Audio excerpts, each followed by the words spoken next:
जी viewers, अभी आपने फरहाना मिर्ज़ा के साथ आई होप एब्डोमेन की एक्सरसाइज की हो। रेजिस्टेंस बैंड की एक्सरसाइज से एब्डोमेन बहुत जल्दी रिड्यूस होता है, क्योंकि कहते हैं सबसे ज़्यादा स्टर्बन एरिया जो है जहाँ से फैट डिपॉजिट जाता है और बड़ी मुश्किलों से वहाँ पे मसल टोनिंग होती है, वो हमारा ये एब्डोमेन का एरिया होता है। तो रेजिस्टेंस बैंड के साथ जब हम करते हैं तो बहुत जल्दी उनमें टोनिंग आ जाती है। तो आई होप आपने आज की एक्सरसाइज साथ साथ की हो और इन्जॉय भी की हो। एक्सरसाइज इन्जॉय करें, एक्सरसाइज इन्जॉय करेंगे तो आपको और दिल चाहेगा कि आप और करें। और सबसे अच्छी बात ये होती है कि जब हम स्ट्रेस्ड आउट होते हैं तो हम अगर जब एक्सरसाइज करते हैं तो हमारा स्ट्रेस बहुत ज़्यादा रिलीज हो जाता है। इसी बात के साथ चलते हैं हमारी हेल्दी मॉर्निंग टिप की तरफ।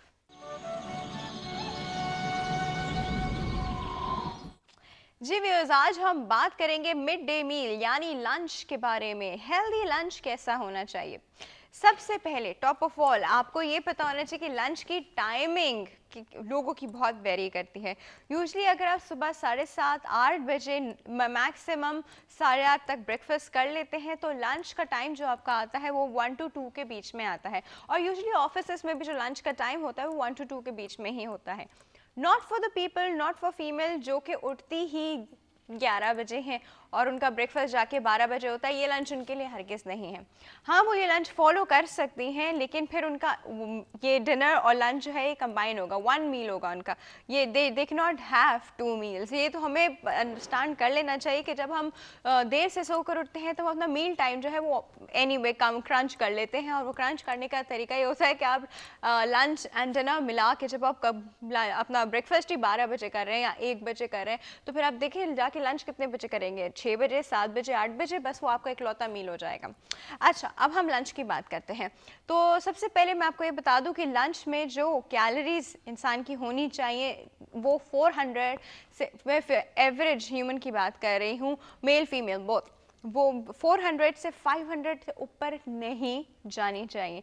मैक्सिमम कैलोरीज आपकी 400 to 500 हो।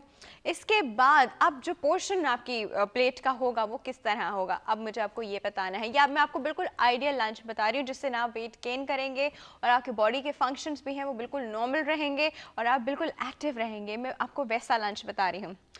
30% इसमें प्रोटीन होता है। अब ये 30% प्रोटीन क्या हो सकता है?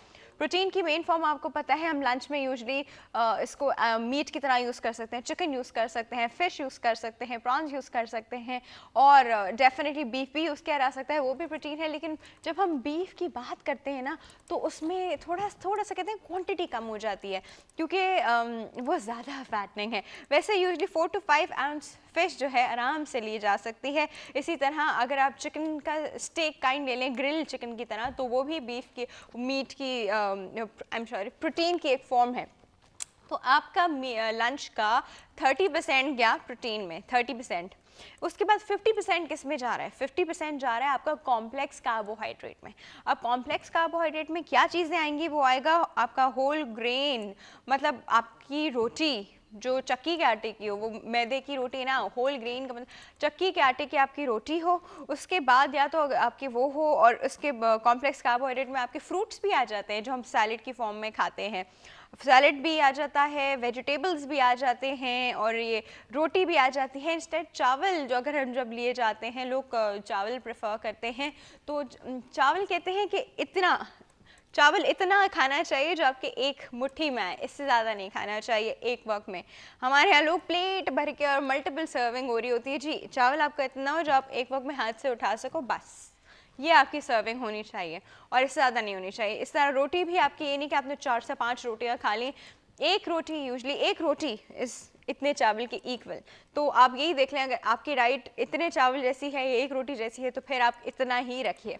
इसके बाद 20% जो होता है वो 20% आपका हेल्दी फैट होता है। हेल्दी फैट क्या चीज़ होती है? फैट तो फैट होती है, हेल्दी फैट जिसमें अच्छा वाला कोलेस्ट्रॉल होता है और उसमें यूजली ऑलिव ऑयल और नट्स आते हैं। तो जब हम ऑलिव ऑयल और नट्स जो है, अब ये देख लें आपने अपना लंच कैसे बनाया, आपने थोड़ा सा सैलेड खाया, सैलेड में आपके फ्रेश फ्रूट एंड वेजिटेबल थे, उसके बाद आपने थोड़ा सा मीट खाया, ठीक है, और वो थोड़ा सा मीट या तो आपने चावल से खा लिया या फिर वो थोड़ा सा मीट आपने रोटी से खा लिया और दैट्स इट। इसके बाद आपने थोड़े से एक दो नट्स खा लिए या फिर आपका खाना अगर ऑलिव ऑयल में बना था, आपका जो काम है, आपका जो लंच है वो कंप्लीट है। You don't need anything else besides that. ये हो गया जी एक कंप्लीट हेल्दी लंच।